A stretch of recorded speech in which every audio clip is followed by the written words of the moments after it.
Hello students, section of solid में एक नया क्वेश्चन देखेंगे। A hexagonal prism of 25 mm base side and 60 mm height is resting on HP such that one of its base side is perpendicular to VP। यहाँ पे हमें जो object दिया हुआ है वो है हेक्सागोनल प्रिज्म। 25 mm इसके बेस की साइड है और 60 mm उसकी हाइट दिया हुआ है। रेस्टिंग ऑन HP में रखा हुआ है। Such that one of its base side is perpendicular to VP। ऐसे रखा हुआ है उसकी बेस की एक साइड परपेंडिकुलर टू VP हो। मतलब अगर हम इसकी बात करें, ये हमारे पास एक प्रिज्म है, हेक्सागोनल प्रिज्म। अगर ये रखा हुआ है तो उसके बेस की एक साइड, अगर बेस की एक साइड है तो ये, अगर यहाँ पर हमारे पास इस तरह से ये वर्टिकल प्लेन है तो वर्टिकल प्लेन से बेस की एक साइड परपेंडिकुलर, मतलब अगर हम इस साइड की बात करें, इस साइड के साथ एक लेंथ की बात करें ये वाली, तो ये परपेंडिकुलर टू VP कहलाएगा। इस तरह से रखा हुआ है। आगे देखते हैं क्या दिया है। It is cut by a section plane perpendicular to HP। अब सपोज़ कि यही रखा है ये ऑब्जेक्ट हमारे पास, और यहाँ पे लिखा हुआ है कि it is cut by a section plane perpendicular to HP। Section plane perpendicular to HP मतलब ये हॉरिजॉन्टल प्लेन से इस तरह से होगा, perpendicular to HP and 45 degree incline to the VP। Vertical plane अगर इधर पीछे की तरफ है तो VP से ये इंक्लाइंड प्लेन हो जाएगा इस तरह, और VP से 45 डिग्री इंक्लाइंड हो गया और परपेंडिकुलर टू HP। अब ये इसे कट कर रहा है, तो कहाँ से कट कर रहा है आगे क्वेश्चन में देखते हैं। It is cut by a section plane perpendicular to HP and 45 degree inclined to VP and passes through the solid 10 mm away from the axis। अब हमारे सॉलिड का एक्सिस यहाँ से होगा, यहाँ टॉप से लेके अंदर की तरफ बेस तक जाता है। इससे 10 mm अवे कहा है, तो इससे 10 mm अवे यहाँ से कट करना है, इसको हम स्टार्ट करेंगे। अब हम देखेंगे इससे अगर 10 mm अवे मैं यहाँ से काट रहा हूँ तो ये कहाँ कट करेगा, ये सबसे पहले ऊपर टॉप की दो साइड को कट करेगा, और यहाँ से अगर मैं इसको कट करते करते नीचे की तरफ लेकर जाऊँ, यहाँ से जब हम इसे नीचे की तरफ तक कट करेंगे तो ये इतना कट होगा, नीचे भी दो लाइन कट होंगी बेस की कोई, और बचा हुआ ऑब्जेक्ट यहाँ से इधर अलग निकल जाएगा। तो हम इसको बनाएंगे, तो बनाने क्या क्या बनाना है इसमें। Draw it sectional front view. Front view बनेगा sectional front view, top view, sectional side view, true shape of section and development of remaining surface. तो ये सब करने के लिए सबसे पहले चेक करेंगे इसमें। सबसे पहले हम बनाएंगे इसको, स्टैंडिंग ऑन HP रखा हुआ है, रेस्टिंग ऑन HP दिया हुआ है, तो पहले हम बनाएंगे टॉप व्यू और फ्रंट व्यू। तो टॉप व्यू फ्रंट व्यू सबसे पहले बना देते हैं, उसके बाद हम कट करेंगे। तो देखते हैं, हमने यहाँ पे बनाया हुआ है टॉप व्यू बनाया। सबसे पहले टॉप व्यू हेक्सागोन बनेगा, और हेक्सागोन बनाते समय इसकी बेस की एक साइड को हमने परपेंडिकुलर टू VP रखा है। हम कह सकते हैं कि बेस, ये ABCDEF ये हो गए टॉप वाले नाम, PQRST ये जो ब्रैकेट में लिखे हैं ये बेस के पॉइंट्स हो गए, बेस के कॉर्नर्स हो गए। तो P और Q बेस की वो साइड है जो परपेंडिकुलर टू VP कहलाएगी यहाँ पे, और इधर वाली भी S और T ये साइड होगी जो परपेंडिकुलर टू VP कहलाएगी। तो ये बना दिया टॉप व्यू, ये बना दिया फ्रंट व्यू। अब जैसा कि क्वेश्चन में हमें दिया हुआ है कि it is cut by a section plane perpendicular to HP। Perpendicular to HP है, हमने ये पढ़ा है कि अगर section plane perpendicular to HP है तो हम उसको टॉप व्यू में कट करेंगे, मतलब जिस प्लेन से परपेंडिकुलर है उसमें बनने वाले व्यू में कट करते हैं। तो टॉप व्यू में कट करेंगे तो हमारा जो सेक्शन प्लेन है वो टॉप व्यू में बनेगा, एक लाइन के फॉर्म में बनेगा परपेंडिकुलर टू HP, इसलिए टॉप व्यू, और 45 डिग्री इंक्लाइन टू VP से 45 डिग्री इंक्लाइंड है। तो हम देखते हैं कि हमें यहाँ टॉप व्यू ये है, इधर बनाना है, और 45 डिग्री इंक्लाइंड बनाना है, और इस एक्सिस से 10 mm अवे होना चाहिए। तो सबसे पहले वो 10 mm दूर कहाँ पे आएगा वो हम मार्क कर लेते हैं। तो कंपास की मदद से हम 10 mm मार्क करेंगे। कंपास में हमने 10 mm ले लिया, और ये 10 mm डिस्टेंस लेके इस सेंटर से एक इस तरह से सेमी सर्कल लिया, हम इस तरह से आर्क लगा देते हैं। इसका रेडियस हमने 10 mm लिया था, मतलब इस सेंटर से या इस एक्सिस से इसका डिस्टेंस 10 mm कहीं पर भी बात करें 10 mm ये हो जाएगा। इसके बाद हम एक काम करेंगे कि इस रेफरेंस लाइन में कहीं पर भी एक पॉइंट लेंगे, और हमें यहाँ पे एक जो कटिंग प्लेन बनाना है वो बनाना है 45 डिग्री इंक्लाइन। तो यहाँ पर हम एक 45 डिग्री इंक्लाइन लाइन पहले ड्रॉ कर देते हैं। ये इस तरह से रखा, और 45 डिग्री इंक्लाइन लाइन हम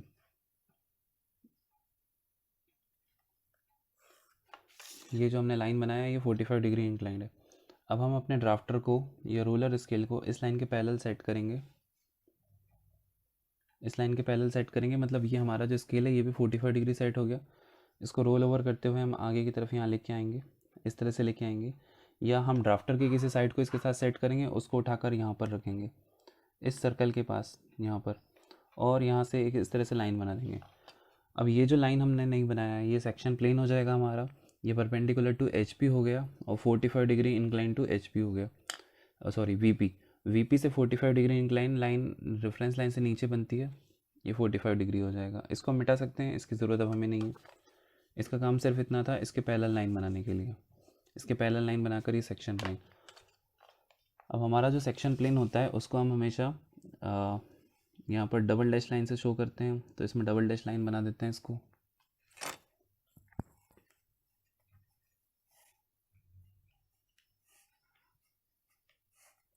इस तरह से शो कर दें और इसका नाम हम लिख देते हैं एच टी। टॉप व्यू में हॉरिजॉन्टल ट्रेस बनता है तो इसका नाम हम लिख देंगे एच टी। फ्रंट व्यू में अगर होता तो इसका नाम होता वी टी। अब देखना ये है कि इस कटिंग प्लेन ने किस किस चीज़ को कहाँ कहाँ पे काटा है। तो हमारे पास यहाँ पे जो प्रिज्म होता है, इस प्रिज्म में हम देखें तो टॉप की साइड्स होती हैं, उसी तरह बेस की भी साइड्स होती हैं और ये वर्टिकल साइड्स होती हैं। अगर कोई प्लेन यहाँ ऊपर से इस तरह से कट कर रहा है तो हमें ये दिखेगा कि टॉप की 2 साइड को कट करेगा और यहाँ से नीचे की तरफ जाते हुए बेस की 2 साइड को कट करेगा। तो वो कौन कौन सी साइड होगी, तो हम सबसे पहले टॉप में देख लेते हैं। टॉप में देखते हैं ये ए और बी को कट कर रहा है तो हम यहाँ लिख देंगे 1। अब ये भी याद रखेंगे कौन सा पॉइंट कहाँ पर मिला है, तो ए और बी के बीच में मिल गया 1। हम अब आगे आके देखते हैं सीधा, तो यहाँ पे सी और डी, अभी टॉप की बात कर रहे हैं ए बी सी डी वाले की, ए और बी के बीच में 1, फिर सी और डी के बीच में 2। ये तो हो गया टॉप में। अब टॉप के बाद बेस में जाते हैं, तो बेस में अगर हम जाएंगे तो हम देखेंगे यहीं पर इसी के नीचे आर और एस होगा। तो आर और एस में जहाँ पे कट करेगा उसका नाम लिख दिया 3। यहाँ पे ये ध्यान रखना है सी डी के बीच में 2 लिखा जो कि टॉप में था। इसमें हम अगर यहाँ पे बात करेंगे कि इस तरह से अगर कहीं कटा होगा, इस तरह से इसको कहीं काटा है तो ये यहाँ पर 1 हो गया। ये हमारा ए था, इसको रिलेट करेंगे यहाँ पर, ये ए था तो ये ए है, ये बी था ये बी, इस बीच में यहाँ पे कटा है या हमने इस तरह से काटा हुआ है ये, तो ये वाला पॉइंट जो है ये 1 यहाँ पे होगा। और दूसरा पॉइंट यहाँ पर ये सी और डी अगर इसको मान लेते हैं तो सी और डी में यहाँ कहीं कट कर रहा है। अब देखेंगे तो यहाँ से सीधा नीचे की तरफ जब हम आते हैं तो ये यहाँ से कटते हुए नीचे आया होगा तो यहाँ पे इस लाइन को भी काटा होगा। मतलब अगर ये सी डी है और ये आर एस है तो यहाँ पे हमारा 2 है और यहाँ 3 है। वैसे ही यहाँ जहाँ पे 1 था उसके जस्ट नीचे में अगला पॉइंट आ जाएगा। तो देखते हैं वापस से, ए और बी में 1, सी और डी में 2, आर और एस में 3। अब इधर आते हैं बेस की कौन सी साइड बची हुई है, पी और क्यू, तो पी और क्यू में आ जाएगा 4। सिर्फ 4 पॉइंट मिलेंगे यहाँ पर। अब यहाँ पे बचा हुआ जो है उसको हम पहले तो थिक लाइन से बना देते हैं। हम ये एज्यूम करेंगे कि इतना पोर्शन हमने काट के रिमूव कर दिया है, तो जो बचा हुआ पोर्शन है उसको हम यहाँ पे इस तरह से मिला देंगे, एक कंटिन्यूस लाइन से मिला देते हैं सभी को।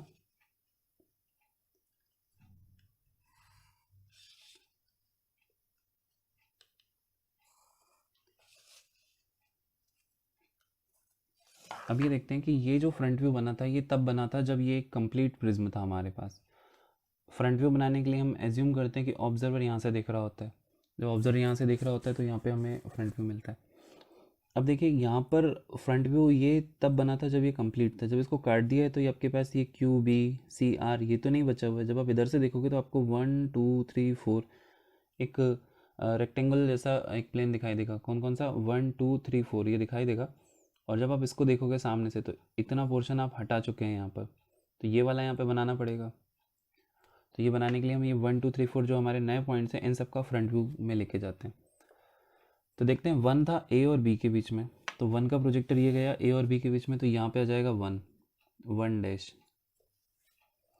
अब बात करते हैं 2, तो 2 था सी और डी के बीच में, सी डी के बीच में, तो 2 का प्रोजेक्टर हम बना देते हैं। 1 का प्रोजेक्टर ऑलरेडी बना हुआ था इसी में तो इसलिए हमने उसको बनाया नहीं। यहाँ पे 2 का प्रोजेक्टर ड्रॉ कर देते हैं। देखेंगे 2 कहाँ गया, 2 सी और डी में था तो ये रहा सी और ये रहा डी। यहाँ पे जहाँ भी कट करेगा इन दोनों के बीच में ये हो जाएगा 2 डैश। 3 हमारे पास था आर और एस के बीच में, तो ये रहा आर डैश और ये रहा एस डैश। प्रोजेक्टर यही हो जाएगा, इस पॉइंट पर हम लिख देंगे 3 डैश। आगे हम देखते हैं 4 था पी और क्यू के बीच में, तो 4 का प्रोजेक्टर ये हो जाएगा, पी और क्यू यहाँ पर है, यहाँ हो जाएगा हमारा 4 डैश। अब 1 2 3 4 को मिला देते हैं, मतलब ये 1 से 2 3 4 और 1 वापस इन सबको मिला देते हैं। ये हमारा वो एरिया हो जाएगा जिसे हम सेक्शनल फ्रंट व्यू बोलेंगे, और ये हमारे सेक्शन का एरिया हमें यहाँ पे शो होगा।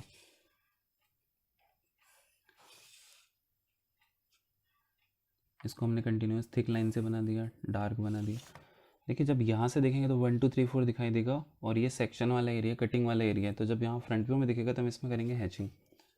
45 डिग्री अपने ड्राफ्टर को सेट करके इस तरह से पैरेलल लाइंस बना देंगे।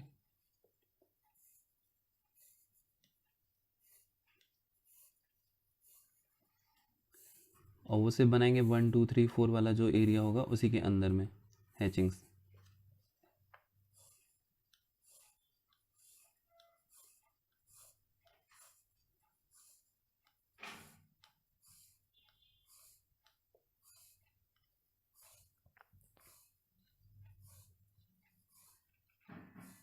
इनको हम थोड़ा ठीक से बना देंगे। यहाँ पे ये हैचिंग्स हो गई। हैचिंग्स बनाने के बाद में हम देखते हैं इधर वाला जो पोर्शन बचा हुआ है ये रिमेनिंग है, तो इधर वाले इस पोर्शन को भी हम यहाँ पे कंटिन्यूस लाइन से थिक बना देंगे। इस तरह से ये बन जाएगा।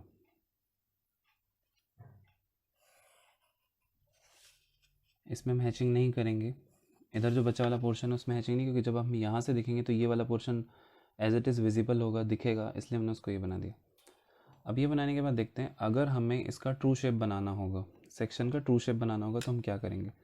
तो ट्रू शेप बनाने के लिए हम करते हैं जनरली रेफरेंस लाइन के जो कटिंग प्लेन होता है उसके पहले एक नई रेफरेंस लाइन जनरेट करते हैं। तो यहाँ पे एक नई रेफरेंस लाइन बना दी, इसका नाम लिख दिया x1 y1। इसके बाद इन 1 2 3 4 से जो भी पॉइंट्स हैं इन सब से प्रोजेक्टर्स बनाएंगे। प्रोजेक्टर रेफरेंस लाइन पे परपेंडिकुलर होंगे, तो ये हो गया, और यहाँ पर ये हो जाएगा। अब ये बनाने के बाद में हम देखेंगे कि इनके पॉइंट्स कैसे मार्क करेंगे, कैसे फाइंड आउट करेंगे। तो ये पॉइंट फाइंड आउट करने के लिए कंपास का यूज़ करेंगे। कंपास से हम देखते हैं इस रेफरेंस लाइन से सभी पॉइंट्स को देखेंगे। तो देखिए इस रेफरेंस लाइन से 1 हमारा कितने दूर है, हम वो डिस्टेंस यहाँ पे पहले कॉपी करेंगे। ये 1 तक का डिस्टेंस लिया, और इस 1 के प्रोजेक्टर में यहाँ पर रख कर यहाँ पर हम 1 मार्क कर देंगे। ये हो जाएगा हमारा 1। इसी तरह 2 तक का डिस्टेंस भी सेम होगा। ये 2 तक कंपास में सेट किया, इसको यहाँ 2 वाले इस पर रख कर और यहाँ पे 2 मार्क कर दिया। इसका नाम हम लिख देंगे यहाँ पर 2। फिर देखेंगे 3 इस रेफरेंस लाइन पर ही है, तो 3 यहाँ पर रेफरेंस लाइन पर मिल जाएगा। 4 भी रेफरेंस लाइन पर है, तो 4 यहाँ पर रेफरेंस लाइन पर मिल जाएगा। इनको हम कंटिन्यूस लाइन से मिला देंगे 1 2 3 4।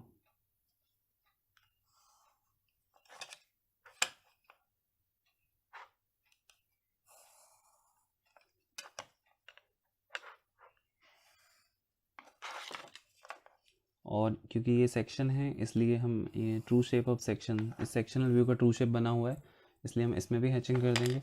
इसके बीच में जो लिखा है हम उसको इरेज कर सकते हैं, इसमें हैचिंग कर देते हैं।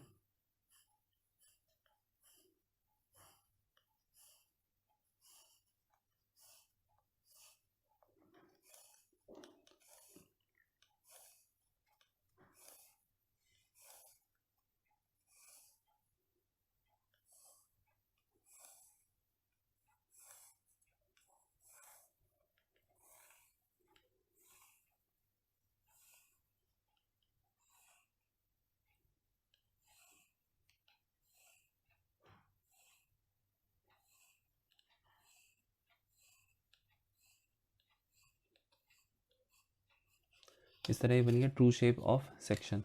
अभी हमने यहाँ पे बना लिया है front view, sectional front view, top view, true shape of section. अब देखिए अगर इसका साइड व्यू बनाना होगा तो साइड व्यू बनाने के लिए क्या करते हैं, अगर क्वेश्चन में पूछा जाएगा तो ही बनाएंगे, अदरवाइज नहीं बनाएंगे, पर हम इसमें सीखेंगे।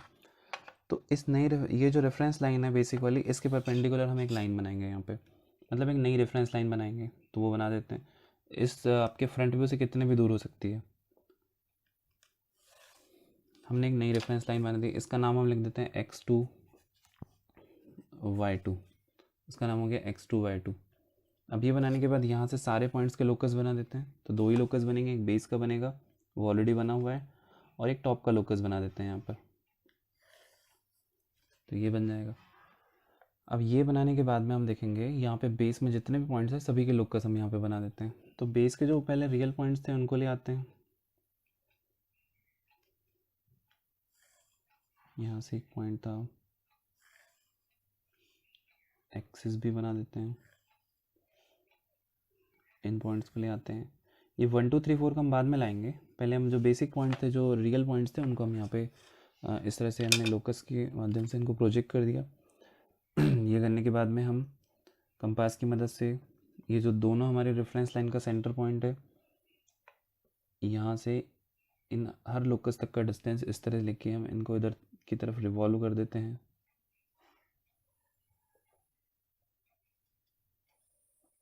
सभी पॉइंट्स को आगे की तरफ ऐसे ले जाएंगे।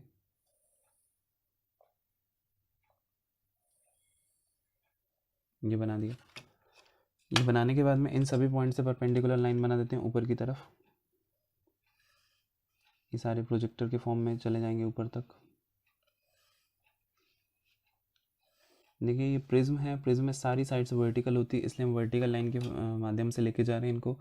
अगर ये पिरामिड होता तो हम सिर्फ एक्सिस वाली लाइन को ऊपर लेके जाते, बाकी सब बेस में आता और यहाँ से सारे पॉइंट उससे जाके मिल रहे होते। तो यहाँ पे पहले बेस वाले नाम लिख देते हैं, फिर टॉप वाले नाम लिख देते हैं। तो ए बी सी डी का पूरा ये हमारे पास यहाँ पे लोकस एक ही है और P Q R S T का लोकस एक ही है।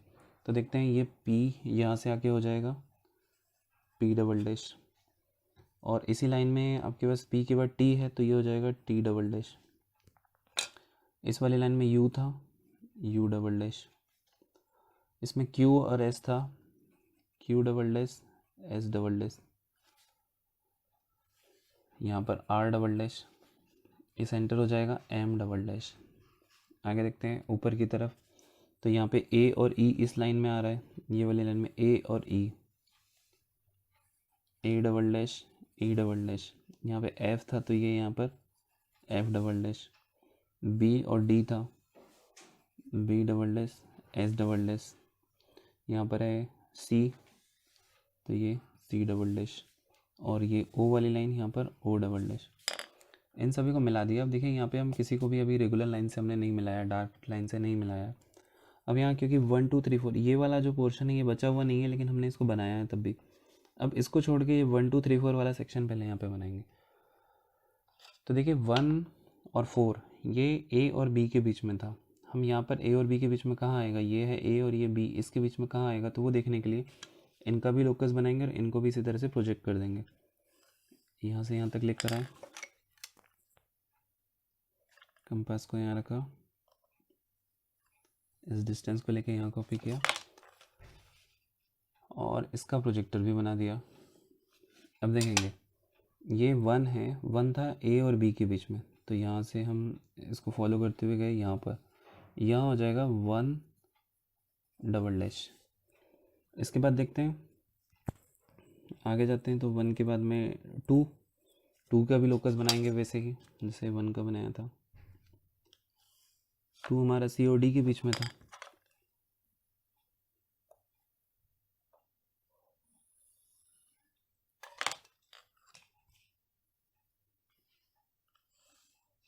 ये हमारे पास सी है, और सी के बाद डी हमारा कहाँ पर है, ये डी का लोकस था, ये D D dash D double dash,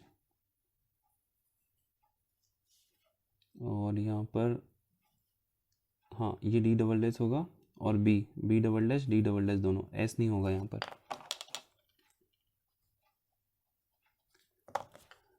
चलिए तो देखते हैं, सी और डी के बीच में 2 था तो यहाँ ऊपर चलेगा, सी और डी के बीच में यहाँ पे हो जाएगा 2 डबल डैश। फिर 3 की बात करेंगे तो आर और एस के बीच में था, ये रहा आर ये रहा एस, यहाँ आ जाएगा 3 डबल डैश। 4 हमारा था पी और क्यू के बीच में, तो ये 4 के लोकस को फॉलो करते हम यहाँ पे जाएंगे, यहाँ पर पी है और इधर क्यू है, यहाँ पर आ जाएगा इस पॉइंट पर पर्टिकुलर जगह पे हमारा आ जाएगा 4 डबल डैश। सबसे पहले 1 2 3 4 को हम मिलाएंगे।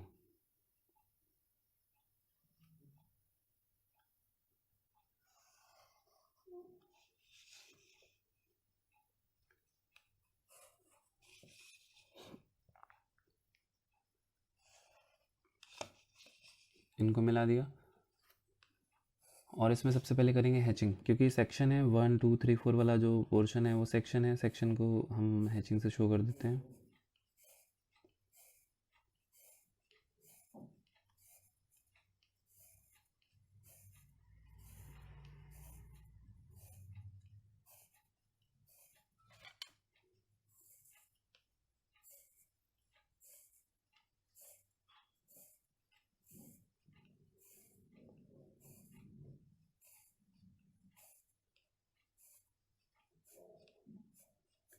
ये हैचिंग कर दी। हैचिंग करने के बाद में देखते हैं कि जब साइड व्यू बना रहे होते हैं तो हम इस डायग्राम को इस तरफ से देख रहे होते हैं।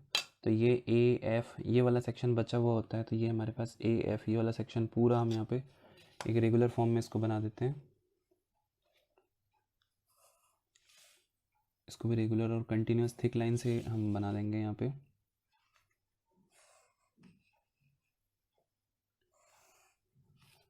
अब देखते हैं बाकी इधर वाला पोर्शन। तो जब इधर से देखेंगे तो ये सी वाला पोर्शन नहीं बचा हुआ, मतलब ये सी और आर हम यहाँ पे इसको रेगुलर नहीं बनाएंगे क्योंकि ये हमारे पास बचा हुआ नहीं है नहीं। तो इस तरह से हमने बना दिया इसका sectional front view, top view, true shape of section और सेक्शनल साइड व्यू।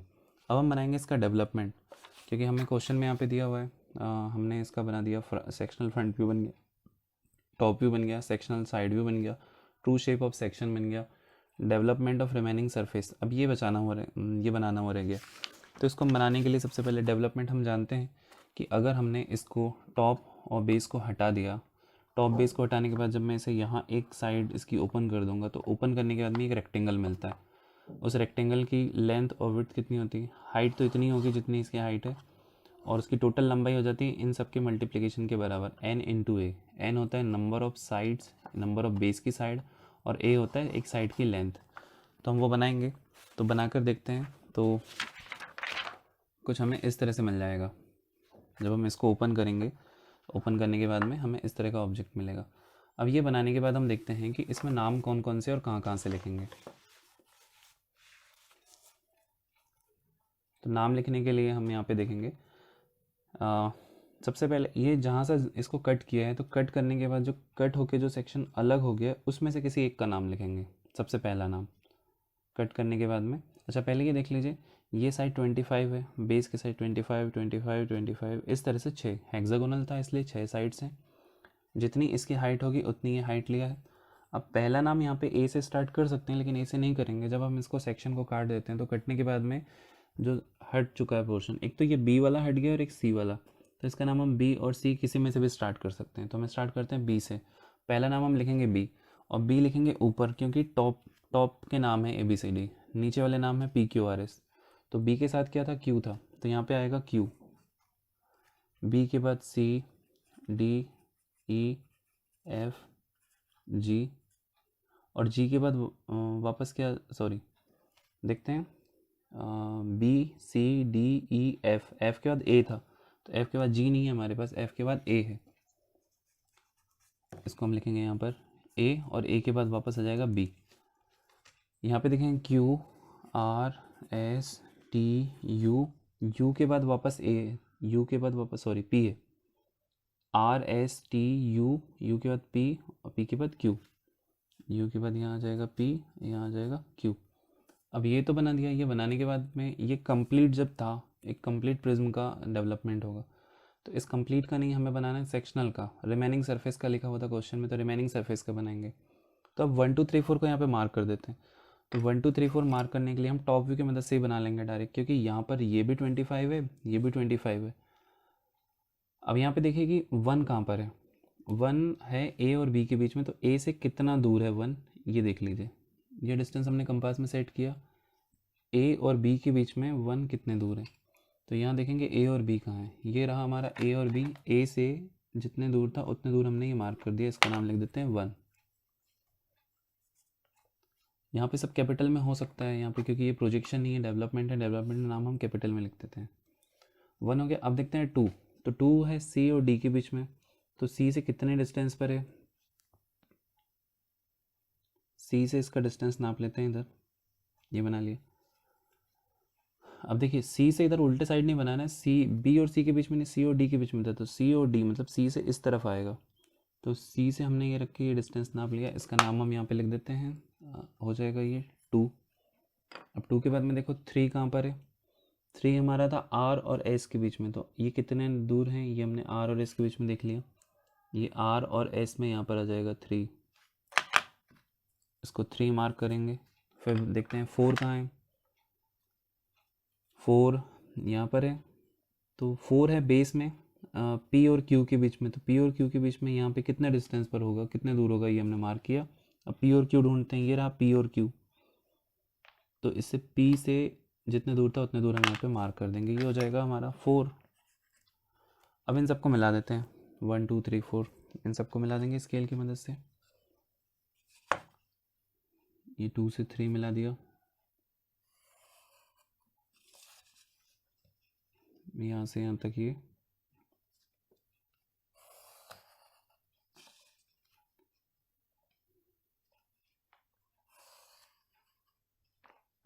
4 तक, और इसको यहाँ इस तरह से मिला देंगे। अब देखिए ये जो हमने बनाया हुआ है ये हमारा डेवलपमेंट हो जाएगा उस रिमेनिंग सरफेस का, जो कि उस प्रिज्म को कट करने के, एक पर्टिकुलर जगह से कट करने के बाद में बचा हुआ है। तो फाइनली हमारे यहाँ पे जो भी क्वेश्चन था उसमें जो भी चीज़ हमने दिया हुआ था, जो भी चीज़ हमने लिखा हुआ था कि हमें ये बनाना है, सारी चीज़ें हम बना चुके हैं। यहाँ पर ये सारे डायग्राम्स ये बन गए।